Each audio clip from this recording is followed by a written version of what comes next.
Kaya mga kaibigan sa umaga ito ay nawa ay babigyan po natin ng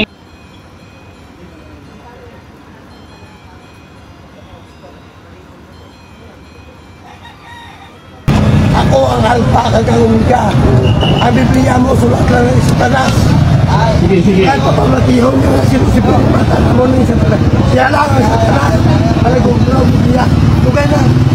Hindi mo ba ano? Katapa ka ng tuta ko. Kaya ginawa ka sa hangin nga ako na. Okay, sige. So ano? Ano? Ikaw ang huwag kang bastos. Hindi mo po ito ba ng Biblia kahit libroma ko. Sekreto ako rin. Ako ang alpaga ni Kuya Omega. Tulaan mo ako ko na. Tulaan mo ako. Nga ako dapat matulog. Ginoo mo ko. Ginoo mo ko nga dapat ako matulog. Hindi mo matuluan. Ha? Ako ganyan ang alpaga ni Omega. Asawa ko ni Jehovah.